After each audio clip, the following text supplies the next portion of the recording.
Good day and welcome to Letters and Politics. I'm Mitch Jeserich. Today we're going to talk about the transformation of the economy in a technological world. My guest argues that the transformation is so complete that it has actually killed capitalism itself. My guest is Yanis Varoufakis. Yanis Varoufakis is an economist, former finance minister of Greece. Currently, he's professor of economics at the University of Athens and the Secretary General of Democracy in Europe Movement 2025, DEM25. He is the author of a number of books. His latest, which we will be in conversation about, is called Techno-Feudalism, What Killed Capitalism.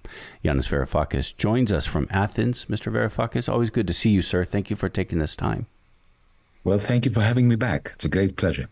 So the death of capitalism, and you make a very provocative argument that I said in the technological world killed capitalism, but actually your argument, to be more precise, is capitalism killed itself. Almost. My argument is that capital killed capitalism. Capital, by capital, what I mean is produced means of production. Anything we produce, which we produce not in order to use or to consume, but in order to use it to produce something else, like anything from a fishing rod to a tractor to an industrial robot. These are capital goods. That's capital. That's what capital means? You purchase something to produce something more? You produce something which you use to produce something else. That's what capital is. It's a produced means of production. That's why I give the example of a fishing rod.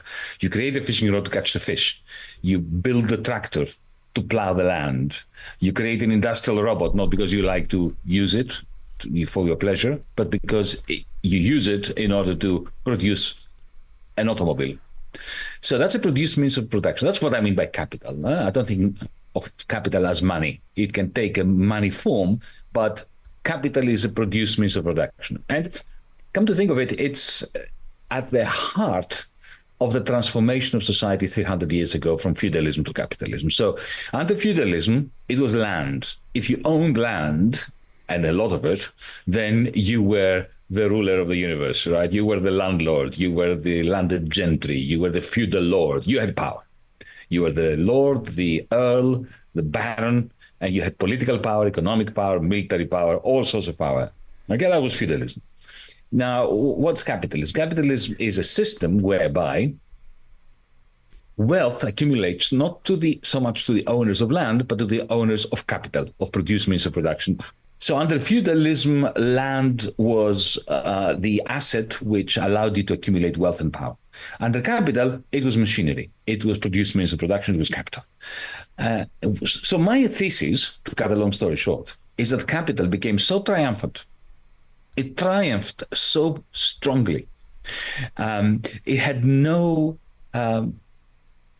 living threat from labor, from government, from society, from co-ops. It steamrolled over all of us. That it mutated. Unopposed capital mutated and created like a virus that mutates into a more toxic variant, which then kills off its host. Capital became so strong, so toxic, such a mutant version of itself that it killed off its host, which is capitalism, and replaced it with Techno-Feudalism. Let me just follow up on the word capital again, because I think a lot of people do think, and you mentioned, that there's a sense that capital might mean money. When we hear economists say capital, do they all agree that capital is the production or the purchasing of something to produce more? The production itself? It's a mistake to think of capital as money. Money existed before capital, before capitalism. Yeah. Let me say this again. It's a mistake to think of capital as money because, let's face it, money was always around for thousands of years, well before capitalism. Of course, capital, if you own, you take Thomas Edison or Westinghouse or any of the great lords of capitalism in the Gilded Age, right? Where did their power come from? From owning the electricity grid. The vertically integrated chain from, the light bulb all the way to the power station. Or in the case of Henry Ford, the production line. He had everything from steel mills producing the steel all the way to the last Model T that he was selling. Right? Of course, when you have these means of production, they belong to you. When capital is owned by you, then you can easily translate them into money. But to say that capital is money is a mistake.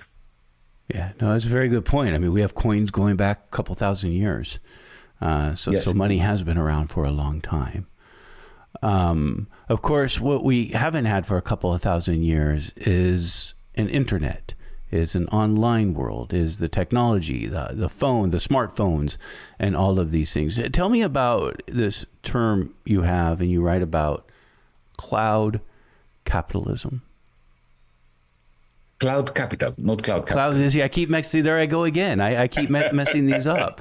Cloud capital. Just to show that my thesis is a rather controversial one. Look, what I'm saying is this: we always had capital, even before capitalism. Like we had money, we had capital before capitalism. So we had fishing rods, and we had axes and tools and plows. These are all capital goods, produced means of production. We had them since antiquity. Capitalism is a system where power comes from owning these tools, these machines, these produced means of production, not from owning land per se. And the point that I'm making is that over the last 15, 20 years, since the internet, not since the internet was created, but since the internet was privatized after the 1990s, the first form of the internet, what I call Internet 1, was like a commons. It was a capitalism-free zone. Those of us old enough to remember it and to use it, even before it was called the internet, remember it as a splendid digital space where we collaborated. It was a gift exchange. I would write a program and give it to you for free, and you would use it. Even to this day, our listeners will note that when they go into Chrome, into Safari, into whatever web browser they have, at the top there is the HTTP : and then the URL. HTTP is a program. Somebody wrote it and didn't sell it, just gave it away. So the first internet was a commons. But when it was privatized by big tech, by Facebook, by Google, by the cloudalists, as I call them in my book, then the internet changed profoundly. So the point I'm making is this. Remember I mentioned the mutation of capital? The mutant capital that emerged and took over and killed off its host capitalism. Well, that's what I mean by cloud capital. And here is the difference between cloud capital and all other forms of earlier or terrestrial capital. What lives in here, and now I'm pointing to the microphone, my cell phone, so that our listeners know. What lives in here is a form of cloud capital, which is very different to fishing rods, industrial robots, electricity grids. In what sense? This is not a produced means of production. It is a produced means, a machine, the purpose of which is to modify behavior.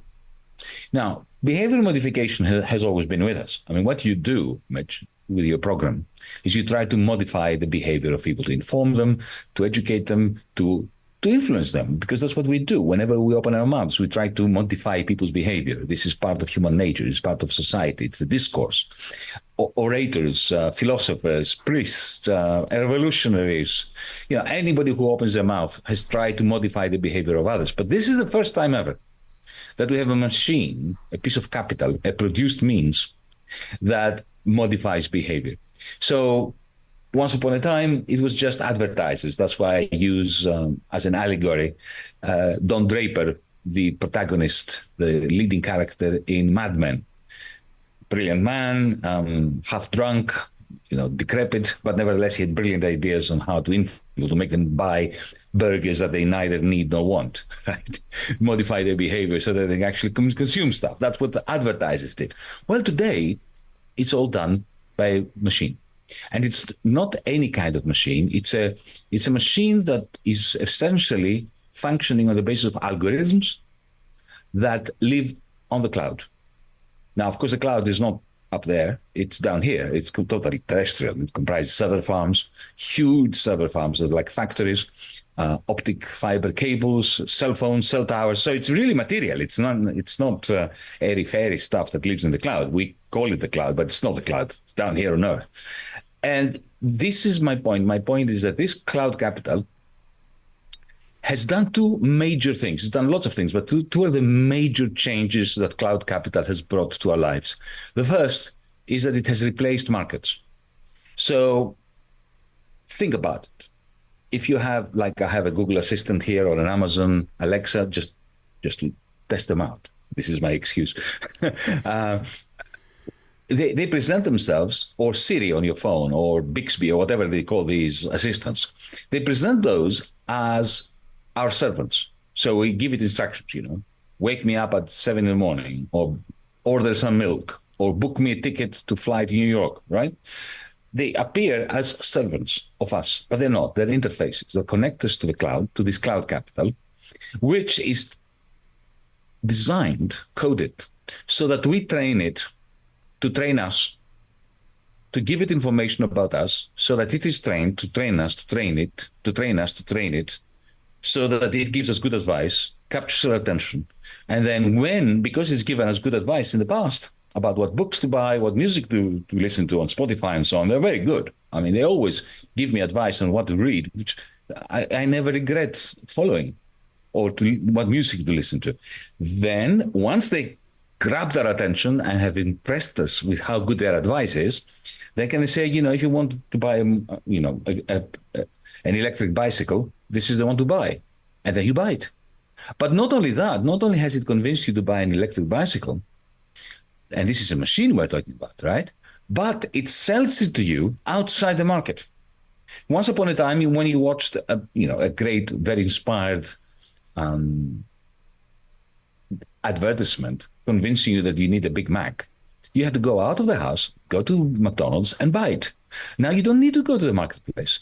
It is sent to you by the same algorithm that has convinced you to buy it, bypassing the market and making some crowd, I call them cloud proletarians, cloud pros, work in an Amazon warehouse to package the thing and send it to deliver it to you.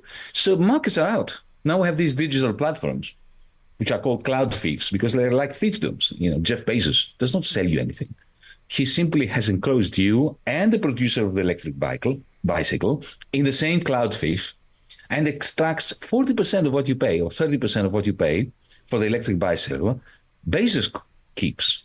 So the surplus value of the capitalist making the bicycle is forfeited as a form of rent by the new landlord, the cloudalist, the techno-feudal lord, Jeff Bezos.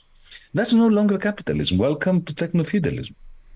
Jeff Bezos is a landlord. Amazon is... Yes. He's the landlord of a digital space, of a cloud capital-made fiefdom. When you coming back to the algorithms, knowing our preferences, we train it to train. Well, you said we train it to train us. Are you to train it to train us to train it ad infinitum? Yeah, it's a totally dialectical relationship we have with them, with these machines, all the time. It's real time. So does that take it to the next step of and purpose step, do you think, of trying to influence us to buy things we otherwise wouldn't buy? Well, that's what the advertisers always did. So this is not new. Yeah. Don Draper, Mad Men, again, that was his business. His business was to convince you to buy something that you neither need nor want. And they were very successful at that. In the 1950s and the 1960s, the affluent society, to use John Kenneth Galbraith's term, was based on that, on making you feel that you are doing something that you really want, by buying more and more stuff. But in the end, you felt like a guinea pig running on a treadmill. So the faster you went, you didn't get anywhere. So that's consumerism. The profound difference under techno-feudalism is that now this is not something that has been created for you by a machine. It is something that has been created for you by this constant feedback between you and the machine that is doing two things at once. It is imputing desires into your head and selling the stuff that satiates those desires. That is unique. That is new. That wasn't happening in the 50s, wasn't happening in the 60s. And the fact that we now have a piece of capital that can modify our behavior, that is monstrously radical. To buy more. Modify our behavior to buy more. To buy more, but not, Mitch, not just to buy more, but also to get us to produce and reproduce that cloud capital on behalf of the cloudalist, of the owner. Because think about it. Every time you go on Amazon.com, not only do you buy stuff, right, but you also post reviews. By posting reviews, you are adding to the cloud capital of Jeff Bezos. Every time you tweet on X, we call it X now, Elon Musk's X, you are adding to the capital stock, to the cloud capital of Elon Musk. So that is also unique. That has never happened before, because in the past, capital goods were being produced by wage labor. So if Henry Ford wanted a new machine that sort of forged metal in a way that was conducive to building the Model T, he would have to order it from the manufacturer of this machine, who would then need to hire waged labor. Now, you and I and our listeners are manufacturing cloud capital surreptitiously without even realizing it. Maybe we're having fun doing it, tweeting or posting videos on TikTok or on Instagram, whatever. But it doesn't matter whether we're doing it voluntarily, happily or not. We are producing cloud capital for the people who use the cloud capital to extract magnificent rents, cloud rents, from the rest of society. And that is not an ethical point I'm making. It is an economic point and a sociological point, because given their immense power to extract this money from the economy, from the circular flow of income, this money disappears because, if you give Jeff Bezos $1 billion, he won't even notice it. It won't register in his mind. If I give you $1 billion, you will notice it, right? If you give Jeff Bezos $1 billion, it won't compute, right? Which means he cannot spend it. So it will sit there idly in somewhere in his financial circuits. It will not be invested. It will not be spent in the local shops. So this money comes out of the circular flow of income, and it dampens the living standards of everyone and aggregate demand, as we economists say, right? So which means that as a result of this, the Fed has to print more money, even if you have inflation. So the crisis of the system we live in, which are called Techno-Feudalism, you can call it capitalism, it doesn't matter what we call it in reality, that crisis gets deeper. The booms and busts get heavier, and the capacity of society to reproduce itself in a meaningful way, to produce social care, education for the many, health and so on, diminishes. Also, it creates huge geostrategic tensions, because if you think about it, there are only two countries in the world that have cloud capital, the United States and China. And that, for me, is the reason why we now have this heightened new Cold War, which may become a thermonuclear war. So to understand the way cloud capital is changing the world and is transforming capitalism into what I call Techno-Feudalism, you can call it something else, is to understand everything that is threatening us in our communities, but also globally. You mentioned China and the United States as the only two nations with cloud capital. Is that because that's where the tech companies are? Yes, these are the two countries. Whether we like it or not here in Europe, we don't like it, but it's a fact. We have to accept it. There's no European Google. There's no European Facebook. There is no European Tesla, for that matter. There is no European Nvidia. There is no European, the Magnificent Seven, as you call them in the United States. But in China, for every big tech megamoth, Goliath, there is a Chinese version. And indeed, the Chinese are ahead of the United States. Not so much technologically, but in terms of one important parameter. There is no clash in China which resembles the clash between Wall Street and Silicon Valley. In your country, in the United States, Wall Street will never allow Apple or Google to take over finance. Goldman Sachs, JP Morgan, Bank of America will nuke Silicon Valley before they let Silicon Valley take over their capacity, Wall Street's capacity, to extract financial rents from you. They will never surrender the payment system. So Visa, MasterCard will never allow. They will accommodate Apple, as they do with Apple Pay and Google Pay and so on, but they will be the main players. They will receive the majority of, the lion's share of financial rents, which means that the development of cloud capital and financial power are kept separate because of Wall Street's power. In China, they don't have that. So in China, there is an application called WeChat, which doesn't exist in the United States or Europe or the rest of the world. And WeChat can do anything that our apps can do in the West, like, the equivalent of Netflix, of Spotify, of Instagram. You can post videos, you can watch movies, you can listen to music, you can text, and WeChat does all that, but it does also something else, which no application in your country can perform. You can make payments to any Chinese person, or actually to anyone who has maybe German or Dutch people who have bank accounts in renminbi, in yuan, Chinese bank accounts. You can make any payment at zero fees. That is a very powerful app. And the United States doesn't have that app. And if you are sitting in Washington, D.C., and you are one of the serious policymakers, not the people who contest elections, because they are not the serious ones. The serious ones are behind the scenes, not contesting elections. The people who are in the know, okay? You would be very, very scared of WeChat. Because why is America hegemonic? One reason, of course, is the military, that you have bases in hundreds of countries. But the main reason is the exorbitant privilege of the dollar. That the dollar, the American dollar, is the only currency in the world that people want, even if they don't want to buy anything from Americans.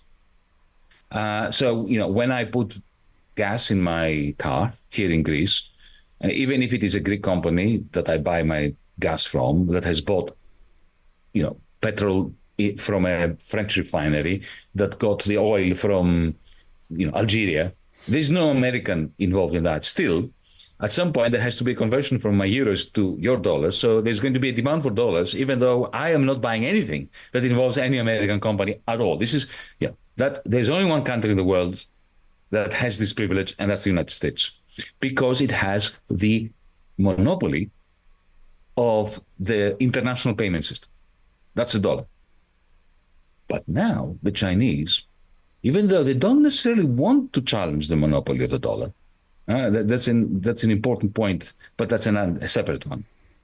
Even if they don't want it, they have WeChat and they have the digital currency of the Central Bank of China that offers a free international digital instantaneous payment system. If you're sitting in Washington, D.C., and you are one of those people who asks themselves the question, how do we maintain the hegemony of the United States of America? You look at WeChat and you look at this agglomeration, this merger of Chinese big tech, Chinese cloud capital, and Chinese finance, and you're very worried about that. And that, to me, is the reason why we have a new Cold War. This is why Joe Biden did not overturn the Donald Trump policy who started by, banning Huawei, if you remember, NZTE. Trump started the new Cold War, but Joe Biden did not undo it. He turbocharged it with the CHIPS Act and all that. Well, tell me the actual threat and the power of what it means to have an app that you can make payments without fees. I mean, obviously, as just a regular person, I'm like, well, I would like that, like not to have to pay, or to increase the price of whatever I'm paying for. In the West, in the United States, but also in Europe and elsewhere, we have surrendered the monopoly of our payment system to private bankers. And we don't even think about it twice. It is absurd what we've done. It's like, giving every road and every sidewalk to one company that charges you for using it. It is crazy. And if you're sitting in Wall Street, you're laughing all the way to Wall Street, from Wall Street. You think, my God, I mean, these idiots out there, these Muppets, they've given me a monopoly over their own money. Yeah, today, if you want to go to Starbucks and get a coffee, you need to have a bank card. So to use your own money, you need to open an account with a private company that charges you to use your own money. And what is the cost? Once upon a time, when there were, written checks and paper money, and there had to be tellers that give you the money out. Okay, there was a cost involved. Today, there's no cost. When when you wave your Google Pay over the counter at Starbucks, it costs Google, it costs the Bank of America zero, precisely zero. The cost of that transaction is zero, and you get charged, or the shop gets charged, or both of you get charged. Now that is a remarkable scheme or scam on behalf of Wall Street. Now, in China, they've done away with that. They've done away with that because the Chinese Communist Party decided they will do away with that. So WeChat allows you to make free payments. So they had it and did away with it? Pardon? China had it? China had that kind of a system with fees, and then they did away with it? Yes, of course. And they did away with it because they allowed WeChat to be used in order to make free payments. So imagine if in the United States you allowed somebody to create an app on your phone that allowed you to make you free payments. Then suddenly your banker would not be able to charge you fees. So that is a clear and present danger for both Wall Street and particularly for the dollar payment system, because the Chinese now have created an alternative to the dollar payment system. But allow me to startle you with my theory as to why has this not replaced the American payment system yet? There are various reasons, but the main reason, and this is how I'm going to try to startle you, is that the Chinese capitalists do not want that. The Chinese capitalists really want to keep the dollar at the top of the pyramid. The reason is, if you're a capitalist in Shanghai who produces aluminum, right? You have a factory producing aluminum. Who do you sell it to? To the United States. Now, why can the United States buy your aluminum, given that the United States is in the red? Your government is in the red. Your country is in the red. You have a trade deficit, right? What allows you to maintain this huge trade deficit and huge budget deficit and not have an economic crisis? Other crises, if they are in the red, they have other countries, if they're in the red, they have a major crisis, like Greece has had, has, and will have. Well, what allows you is the exorbitant privilege of the dollar. You print dollars. You can print the money. You IOUs, and you buy the aluminum from. So the Chinese capitalist knows that his profits depend on your capacity to dominate the world with your dollar. So the Chinese capitalist does not want the American dollar's hegemony to be sidelined. But when the United States starts a Cold War against China, when President Biden starts using the justification of the Ukraine war to essentially confiscate hundreds of billions of dollars of Russian money, I'm not judging that, whether he should have done this or not. I don't care about the money of the oligarchs. I wish every oligarch's money was confiscated.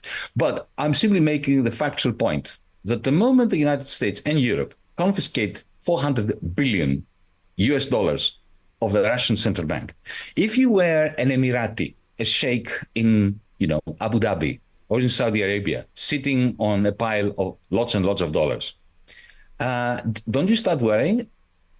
Don't you start thinking, okay, today they didn't like the Russians and they took away their dollars, maybe they will not like me tomorrow. So you start hedging your bets. So you're not going to go all in, take all of your dollars and take them to the Chinese digital currency system. No, but you will take 10% to hedge your bets. You want to diversify, right? Diversify, I suppose. Diversify, that's what hedge funds do. So this is what's happening already. So the American policy of confiscating the Russian money and of embarking on a new Cold War with China is giving the Chinese digital payment system, it makes Chinese cloud capital far more significant. And the more significant Chinese cloud capital becomes, the more agitated people in Washington, D.C. are, and the greater the escalation of the new Cold War against China. So cloud capital, I insist, and that's my story and I'm sticking to it, needs to be understood in order to grasp not only what happens in our own backyard, but also this geopolitical tension, which we feel is pushing us on the edge of even a nuclear war.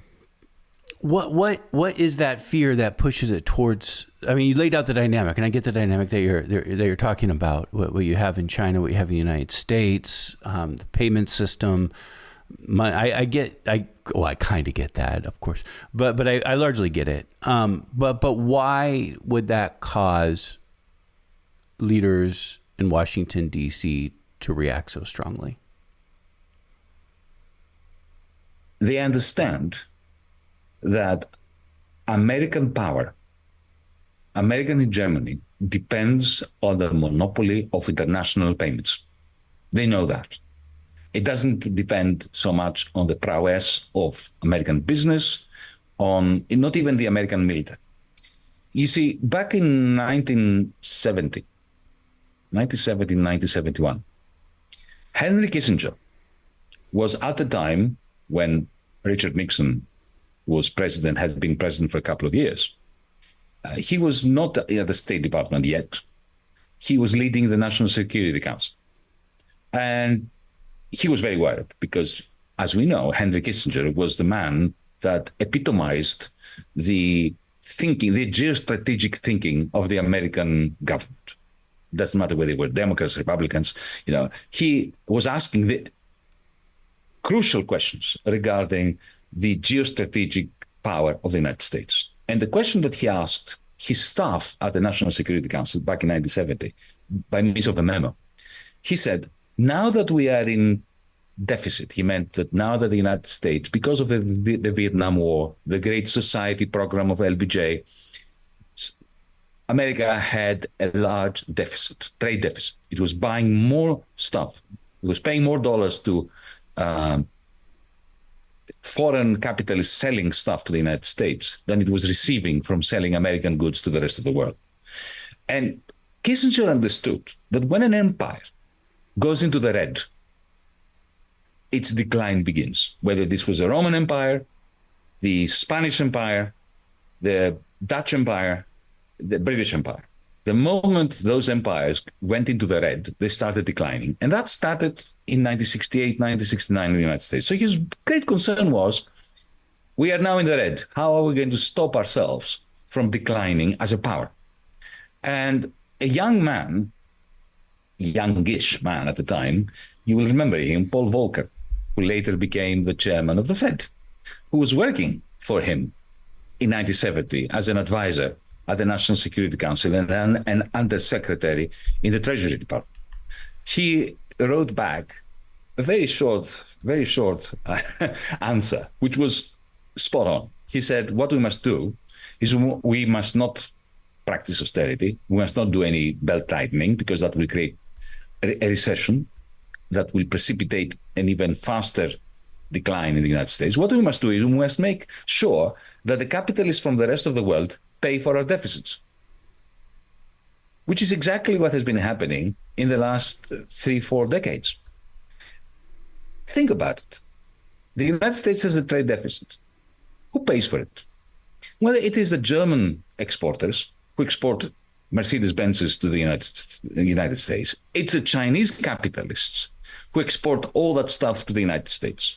They get in return what? Dollars. Now, they cannot spend those dollars in China or in Germany. So what do they do with this money? Take it to Wall Street, where they invest in U.S. treasuries. In other words, they lend their profits to the American government, or they buy real estate in Miami or in California. Or that is a great boon to American rentiers. Or they buy shares in companies in which the American government, the federal government, allows them to buy shares in, not all of them, right? So this is amazing recycling. The deficits of the United States become the strength of the United States, but that relies on one assumption, that the dollar is the main payment unit. And the dollar system, digital system, is owned by the United States.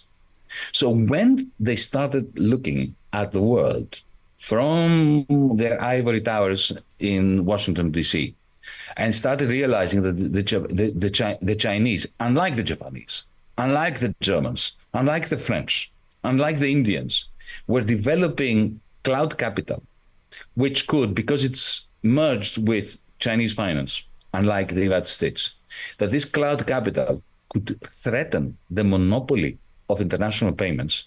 That was the greatest threat for American hegemony. And at that point, they unleashed the new Cold War against China. And yet, you write this, Yanis Varoufakis, in your book, Techno-Feudalism, cloud capital is spurred, well, spurred is the word I'll use, but you can correct me, is early on, key players in creating it are G7 countries, central banks, and the Federal Reserve.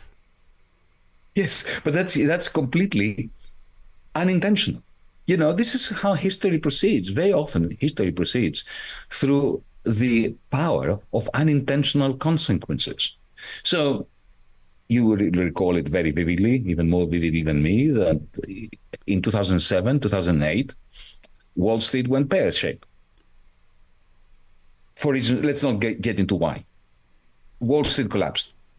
And very soon after that, you had Hank Paulson in the Treasury under George W. Bush. And then immediately after that, it was Obama and Tim Geithner in the Treasury. They started printing masses of money and in order to finance and fund the bailouts of the bankers. That wasn't enough. So in April of 2009, the G7 met in London under the chairmanship, the aegis of Gordon Brown, the then British Prime Minister. So everybody was there: Obama, Tim Geithner, Larry Summers on behalf of the United States, the Bank of Japan people, the Japanese government, the British government, the Bank of England, the European Central Bank, the Chancellor of Germany. They were all there. And they decided to save the bankers collectively. So they gave the order of the green light to their central banks, the Fed, the ECB, the Bank of Japan, the Bank of England, the Bank of Switzerland, the Bank of Sweden, and so on, to print, in my estimation, around 36,000 billion. That's 36,000 billion is $36 trillion to give to the financiers. Between 2009 and 2022, that's how much they printed to give to finance.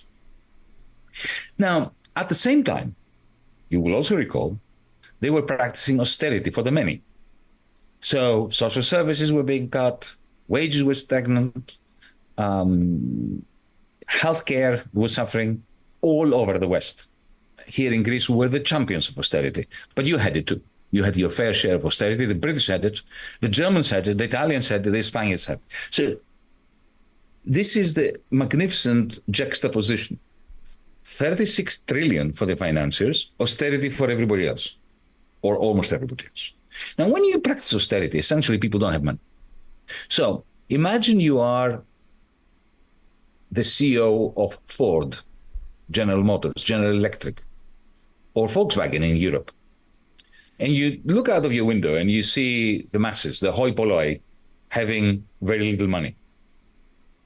And at the same time, you get a phone call from the Bank of America, in the case of Ford, let's say, right?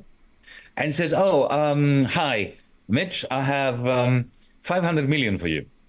It was printed by the Fed. They're giving it to me to give it to you so that you can do good things with it, invest and so on, and create jobs. Do you want it? You look out there and you look at the people who are impecunious, that just don't have the money to buy something like a Ford version of the Tesla, an expensive, high-tech car.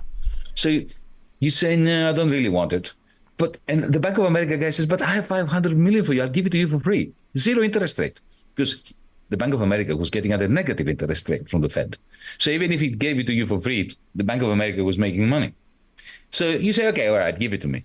Now you have 500 million. You don't want to invest it because the money out there are impecunious. So what do? You go to Wall Street and you buy back Ford shares. You're Ford.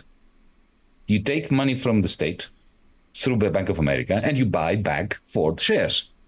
The Ford share price goes straight through the roof. Your salary, your bonus as the CEO of Ford, not just of you, but all the members of the board of directors, is linked to the share price.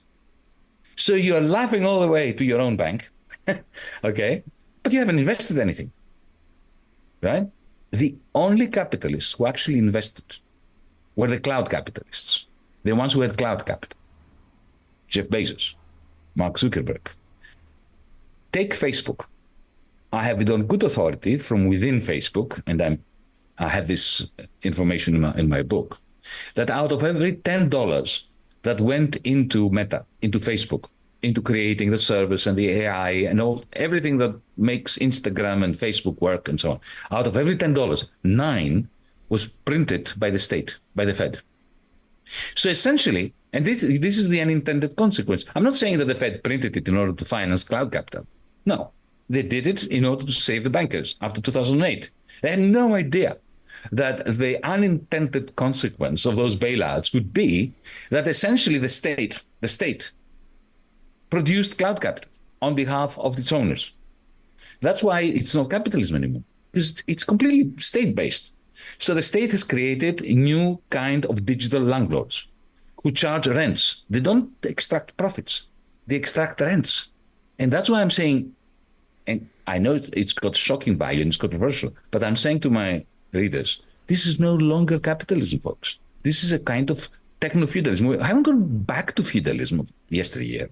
No. We've moved beyond capitalism to something worse than capitalism, which combines capital, cloud capital, with feudalism. And the rent is paid. If I am a manufacturer of an item, I have to pay Amazon, Jeff Bezos, to have my product on their site. That's what the rent is for. Yes, indeed. But it's exactly like feudalism. That is exactly the same. Under feudalism, you had artisans making, swords and plows and hammers and stuff. And they had to pay a large segment of whatever money they made to the landlord. Well, this is, if you're selling cameras on Amazon, you have to pay 30% of every dollar you get from selling your cameras to Bezos. So you end up essentially with tiny profit margins. Profit gets squeezed and the rent gets expanded. And that is not only an impediment to development, to economic development, it's also, as I said before, it's a macroeconomic source of crisis. Because all this money exits the circular flow of income. In some ways, and maybe this was like feudalism in the past, I do feel trapped by all this, just as, a quote unquote consumer. In one sense, I would like to go to a department store to buy things again, but there's hardly any that even exist anymore. The big ones where I live in Oakland, California, have all closed down. So in one sense, I feel forced, actually, if I need I don't have a car, I can't travel far distances. I feel forced to have to buy from Amazon or other places online. But I also feel a sense of being trapped by, I feel powerless once I'm on there purchasing things. Sometimes I buy something I don't receive. Maybe if I tried hard enough, I get refunded, but eventually I give up. And it just feels like there's almost impossible to communicate with somebody over at, and I don't know if this is at all connected to it, so this sense of techno-feudalism, but there's certainly an entrapment, I feel. Now that I'm in, they got me in for the convenience, and now I feel trapped. Yes. Look, a couple of points here. The first one is that absolutely, when those platforms begin, I call the cloud fiefs, as I call them, when they begin, they're incredibly nice to you, whether you are a consumer or a producer. So publishers newspapers and publishers were, just incredibly happy when Facebook allowed them to share their material and essentially advertise themselves for free on Facebook. But then once they invested a lot in marketing everything they were doing through Facebook, then Facebook had them. They grabbed them and they started milking them, essentially pushing them down on your timeline and saying, if you want to go back up to where you used to be, you have to give us a higher rent. Similarly with us, consumers, exactly as you say. Initially, Amazon was fantastic to us. Now it treats us, the higher the switching costs, the higher your cost of finding another platform or finding a bricks and mortar store in your vicinity, the harder it is for you, the more shitty their behavior towards you. Excuse the unscientific language, but a friend of mine, Cory Doctorow, who you may know, has come up with a term for describing what you described, and it's a beautiful term. It should be coded as the new scientific word for what you described. He calls it enshittification. I hope people get it. It'll be on our video online, but we have in America, we have like these really strange rules where over terrestrial, you could say expletives on cable, you could say it in the internet, but gosh darn it, if you said it over terrestrial radio, it would just threaten the moral fabric of the entire society. So those parts, they'll have to put little beeps over those areas, but I think most people will understand what you are saying. Yanis Varoufakis, thank you for taking this time to join me today.